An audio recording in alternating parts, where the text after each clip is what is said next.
Blog Talk Radio.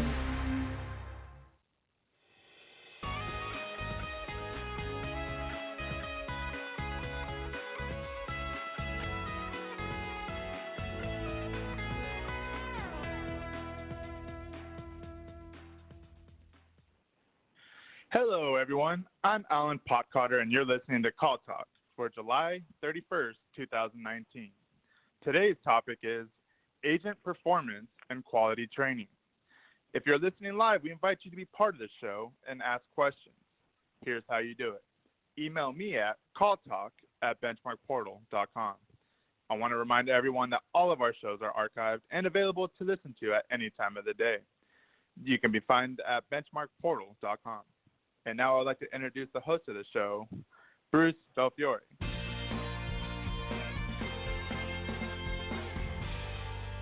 Thank you, Alan, and welcome back to Call Talk, everyone. I have a few questions for our listeners. Does your contact center struggle with getting agents floor ready? Well, I can hear heads nodding throughout the land. Ever had a bad experience with your contact center agents? And why do you think that happened? You know, there's an awful lot that goes on here with regard to how to take care of these issues. And a lot of it can be, in fact, confronted through effective agent education. And that's why we wanted to talk more about agent performance quality and training. And we brought in a real expert on the topic for you, Nancy Munro. Welcome to the show, Nancy. Well, thanks for having me, Bruce. It's a pleasure to be here. Okay, great. Well, Nancy, for our listeners, is the CEO of Verbal Transactions. She has over 28 years in developing organizations and implementing and deploying voice enablement solutions. She's worked with organizations like CVS, AT&T, and Microsoft, helping them to decipher how best to address performance challenges that align to their structural capabilities and revenue goals. She helped pioneer voice-enabled technologies and was the first to launch an interactive audio role-playing simulator. Her current solutions leverage speech recognition and AI to provide immersive learning applications. Nancy is an industry speaker and was the chair of the MIT Enterprise Forum of Chicago for 3 years. So we really have a person with tons of experience and insights for our listeners. It's really great. And Nancy, on the subject, which is a huge subject after all, your focus is really on training and improving the customer experience. Can you tell us all more about this? Sure. Thanks, Bruce. And so let me position it this way. There's a lot of focus right now on CX. You know, everything's X now, right? And so that customer experience, and there's a huge focus on that. And when I call up those executives that have that role in the organization and present to them, you know, what I do, and my focus within training, I said, well, I have nothing to do with training. And I said, well, there seems to be a disconnect here because absolutely the two are intertwined together. You know, the better trained your agents are, obviously the better customer experience your customers are going to have. And I always show this picture of a woman screaming into a phone. It's the customer on the other end of the phone. And I said, I can bet every single one of us can relate to that experience. Yep. And it's usually either somebody's just trying to stick to their script and they've not been given the ability to think for themselves. They've not been on the phone experience long enough. They weren't given enough time for practice sessions. And, you know, there's always a direct correlation between those organizations that invest more money in per head per training dollar. There's a correlation around profitability and success overall within the organization. But, you know, anytime, you know, there's a budget squeeze, one of the first things to get cut is training from that budget. Yeah, and that really is a shame because the, you know, sort of overflow effect with regard to training is there are many of them. I was just, in fact, corresponding with a colleague about first contact resolution. And the fact that there's really so much that goes into that. And training is a huge part of it, along with technology. And sometimes training technology actually is a big part of it. And the spin-off effects of that are multiple because if you have more first call resolution through good training and through good training Mm-hmm. technology, you then have fewer calls because there's going to be fewer repeats Sure. done. It's also going to reduce the amount of handle time, and it's going to increase customer satisfaction, agent satisfaction, because actually they're going to be happier, right? Trained agents are happy agents, aren't they? Maybe you could talk about that a little bit. Yeah, who wants to get yelled at every day you go to work, right? From customers that are upset. Yeah, it's no fun. It's no fun. No. And actually, if you feel you're well supported through your training that's been given to you, that shows that your company cares about you and cares about the customers, right? Then it's all going to work better, and you're going to end up bringing the cost down too. And you're right. People oftentimes are sitting in silos and saying, okay, customer experience, we want good customer experience. What does that have to do with my training department? It has everything to do with your training department, right? Yeah. Well, if you think of that, in the IT world, people use the term single point of failure.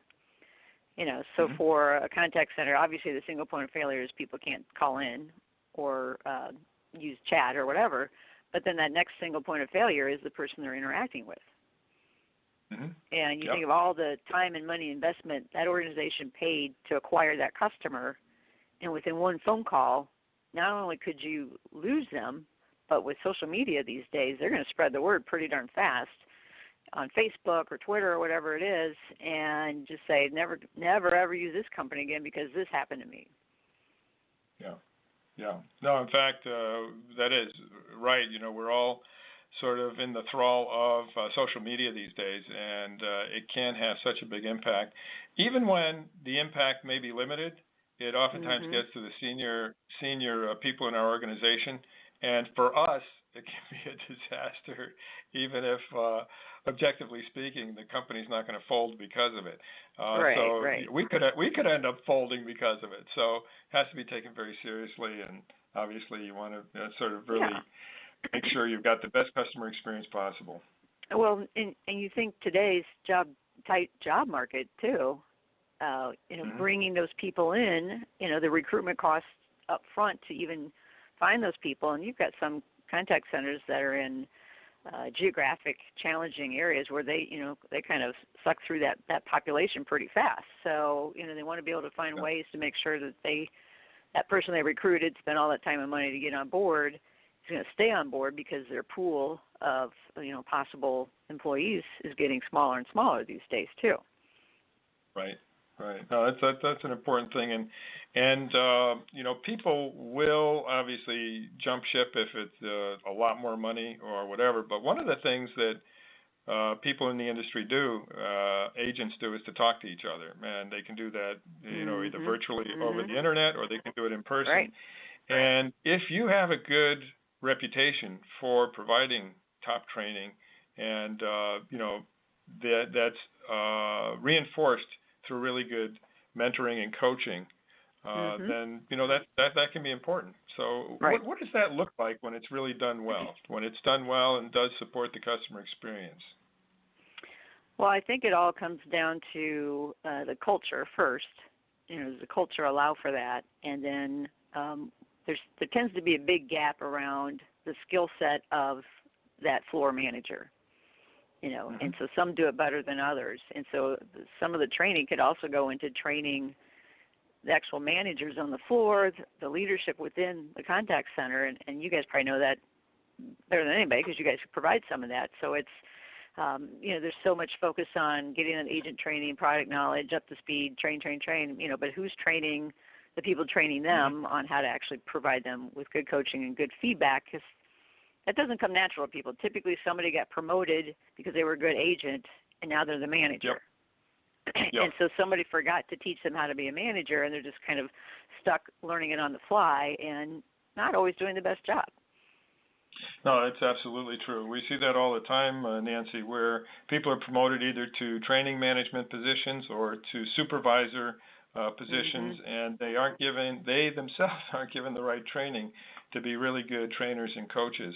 And all that is extremely important. The poor supervisors, who are the ones who I think are the heroes of the contact center, have so much put on them. I mean, they are the sandwich meat, aren't they? In the middle of everything. Right. And when they're good, yep. Go ahead. Yeah, I was going to say, and you think of the rate of pay at which those agents are getting paid, isn't, top scale, but yet they're expected to, do this within a certain amount of seconds, resolve this within a certain amount of time, say these words, open up this resource, know how to, it's crazy insane, and they're being watched. Every micro movement they're doing is being watched by somebody, which is so stressful that, Yes. you've got to have somebody that can empathize with them on their end of all the things that they're, all the responsibility that they're, being burdened with for the rate of pay that they're making, and sometimes there's a breaking point there. Yeah, that's right. And the empathy part is really important.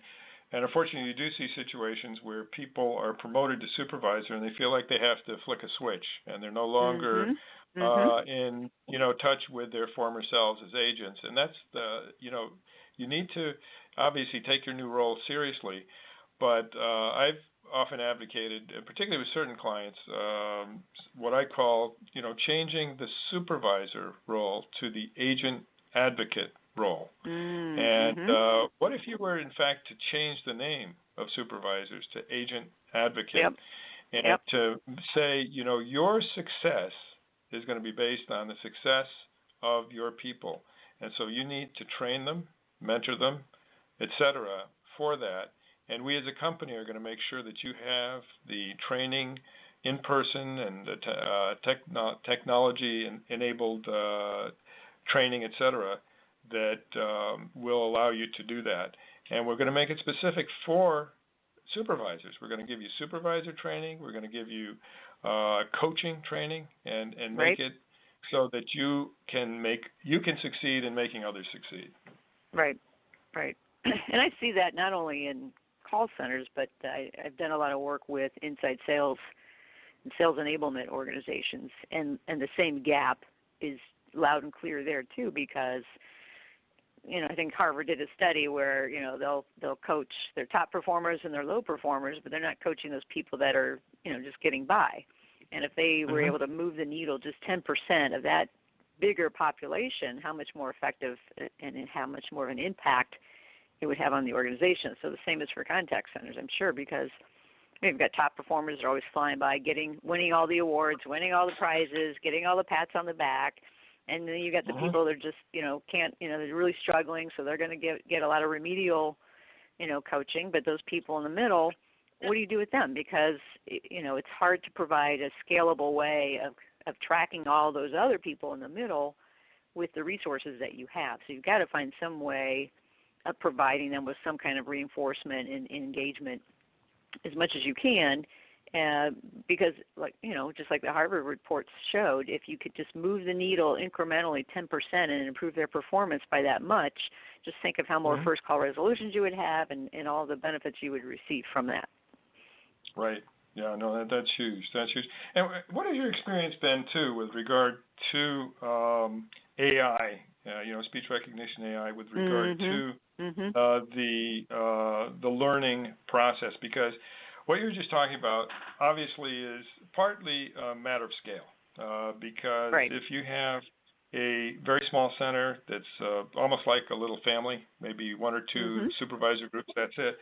It's a very different environment than if you have a very large center where keeping track of, the needs and the status and the performance and the training of all the people in there, it gets pretty difficult, gets pretty hairy. So being able to rely on technology to see where people are and what they need could be very helpful. Can you talk to us a little bit about that? Right.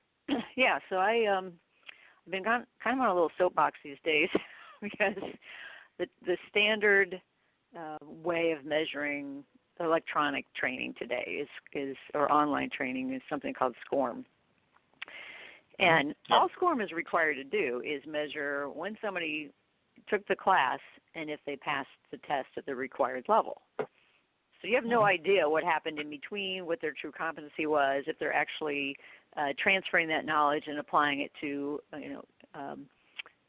achievable skills within the job. So where I see AI that can come into play is not replacing a contact center person's job, but helping them have better human-to-human interactions by somehow automating observation of the behaviors that they're delivering, either in training or live in production, tracking that training in real time and giving them immediate feedback. So I did a lot of studies around delayed feedback versus immediate feedback.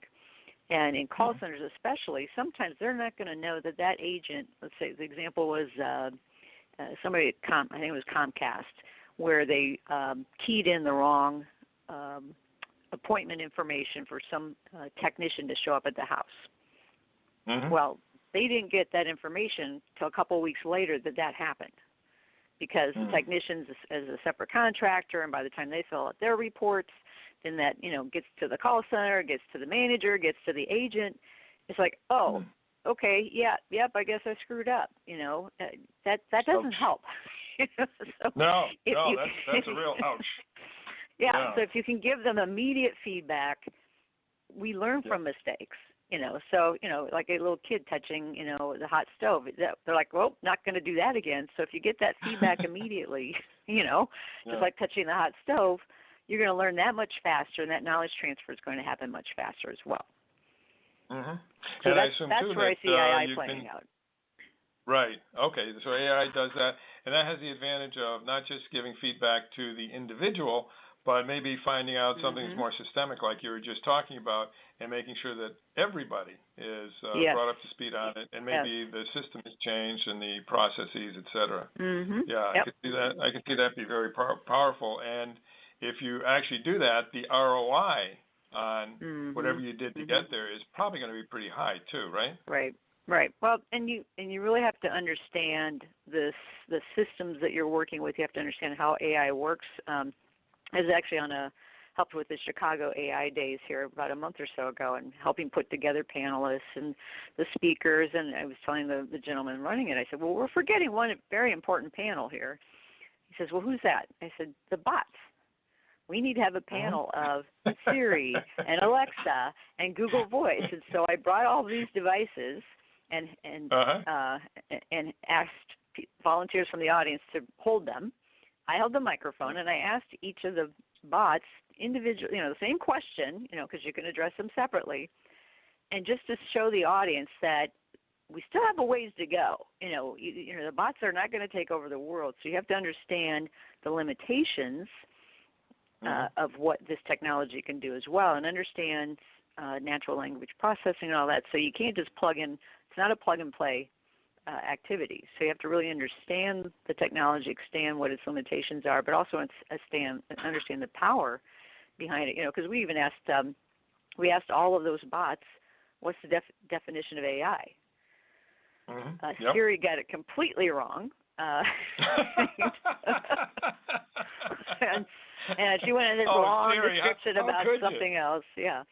And then we pulled the audience for who they thought which bot answered the questions more accurately, and actually Alexa won. Alexa won. So, interesting. Okay. Yeah. So it was, understanding what it's capable of and understanding the limitations, but really kind of saying where we're going to get the biggest ROI based upon the operations and the behaviors and the kind of the feedback mechanisms, feedback loops that you're looking for. Right. No, I can imagine. Poor Siri. When my wife, who went to a school that had a big agricultural program, and she heard us talking about AI, and she said, "Why are you talking about artificial insemination?" Got that wrong. That's true. I did grow up on a farm. Yeah, I think things have moved on since then. Yeah. So interesting. Okay, that's very clever. I love that idea that you did that. Are there any other? We're going to go to questions here in a second with Alan, but any other big training challenges that you'd like to share with us and that we should know about? Yeah, I think the biggest one is time. what I see within the contact center space, especially, well, not only there, in general everywhere, is allowing that investment of time, letting somebody go off to a training course. Most contact centers compress that training window in 2 weeks. You can imagine everything they're trying to learn in that 2-week window. One of them that I was speaking with recently was 6 weeks, but they're saying, well, gosh, we get these people, we rush them through, they get 6 weeks of training, which we think is generous, but then after their first week on the floor, they decide, I don't like being a call center agent, and they quit. So we're trying to compress it down to maybe 4 weeks so that we're not spending that extra money for that 2 weeks of them being in training. And I said, well, is that really the right way to look at it? Maybe right. Maybe somehow expose them to what is reality earlier on in the training period, either through simulation or role play, so that, they're not taken off guard once they get into that production environment. But I would say really giving them realistic experiences, giving right. them hands-on experience, that to me is where people see, oh gosh, that's going to cost a lot of money. Well, it doesn't really have to cost a lot of money these days if you do it right and use the right tools. But just what's best practice? Who are our top agents? What are they doing out there? They're not really looking at who's doing it well to work and then reverse engineer the training program so that it addresses those behaviors and activities that, here, gee, somebody's successfully doing it here. Maybe we should just copy what they're doing. Right. Yeah. No, I think the 6-week programs, one of the problems with that is that people have sort of limited capacity to remember stuff, particularly if they don't practice it. And even in the 6-week programs that have good role play, which is really key, I think. Right. Even in those cases, it's there are centers who are able to chunk things so that they're able to do module, get people up to competency on 1 or 2 things, and then actually put them in a queue, which is for the easy question. Right. And it does a couple of things. It gets them over that stage fright of the first time you're on the phone. It gets them into the sort of being mentored in a nesting phase where they get comfortable with the interaction with the supervisor or the agent advocate / mentor. And then they go back for some more training, and they are able to go into more queues and be programmed for more queues and sort of build that way. That's ideal when that can be done. So, well, good. Well, we're getting to the point where we need to move to questions. But did you have anything else you wanted to say on that before we do? No, we can move into the questions that were emailed in. Sure. Okay, so over to Alan. Yes, we have several questions coming in. The first one I got here is from Cody, and he's asking, are there some examples of someone who is using technology in the wrong way for training? Oh, yeah. I've got a good one. So I won't say the company name, but I was answering an RFP for a company looking for a simulator for a contact center. And they said, but anything you have in VR or virtual reality, augmented reality, we'd like to see that too in your response. And I thought, oh, gosh, I wonder why they want that, because maybe they're wanting to show the agent how the customer's feeling, or maybe so they could be more empathetic, so maybe see how they're reacting in an AR augmented reality way. And so I set the meeting up with them and went through my little spiel, and they said, well, do you have any AR or VR? And I said, well, I mean, I can develop it. I've actually looked into that in the past, but can I ask how you're going to use it? They said, well, we want the person to be able to pick up the router as they're helping the customer, so they can look at the same, equipment that they're looking at and turn it around, look at all angles. And I said, wait a minute, this isn't going to be an actual router that's connected to that environment, right? No, it's just the same piece of equipment. I'm like, wouldn't a printed PDF have the same capabilities, if you're not changing the physical equipment at all, and you can't change the experience that the customer is still having on their other end of the phone? That seems like an over-engineered solution to me. Yeah, no, good point. Yeah. Yeah. So hopefully they made the appropriate change there. Yeah. Yeah. I I think with any kind of technology, you have to use it the right way. And one of the things to do is to talk to other people who are using it, and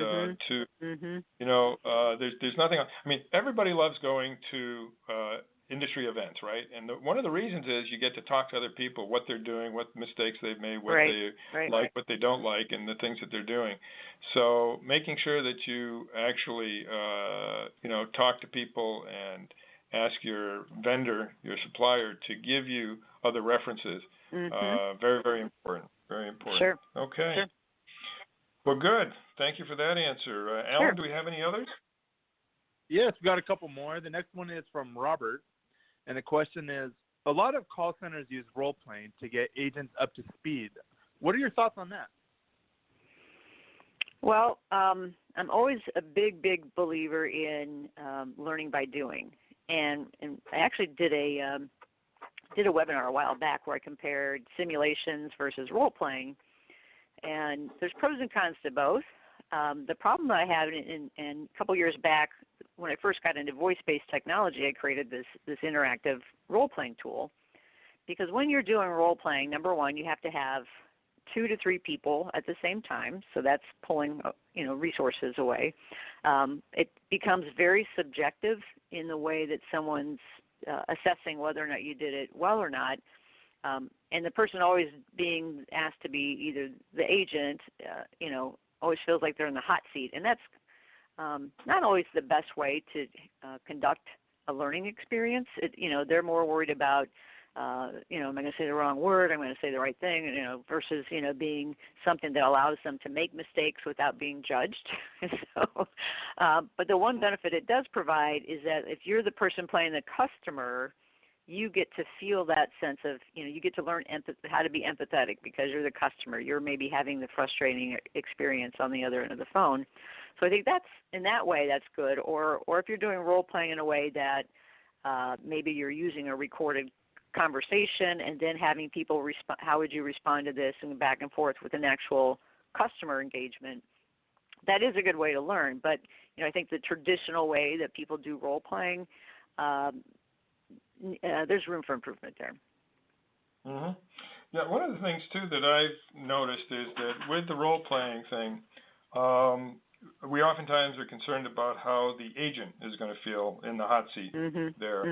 But actually, the trainers and supervisors are oftentimes in the same place. They haven't been trained on how to do role play well either. And so they're not really comfortable with it. And yet, they're not only they have to actually set it up and run it, and it has to be impressive, and it has to work, and all that sort of thing. And there's a certain amount of stress in that is also. So role playing is really important. As you said, we need to sort of create a safe space for people to do the role playing. And it's usually done one time. It's a one-time event usually versus this week we're going to role play now. This is our role playing slot, or if they did it on a regular basis like that and it had that culture, I'd say go for it. Well, and in terms of doing it on a regular basis, one of the things to keep in mind is, in particular for those situations where they have new products coming out, they have new issues coming down the pike, et cetera.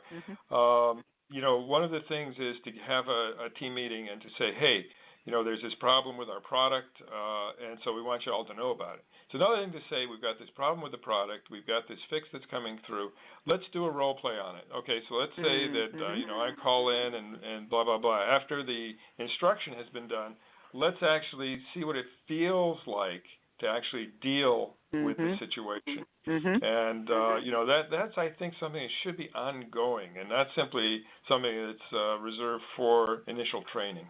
Right, I agree, 100%. Okay, I think we've got time for one more question here, Alan. Do you have one for us? Yeah, let me get one out. We got one from Corey, and the question is, what recommendations do you have for how to design an effective training program?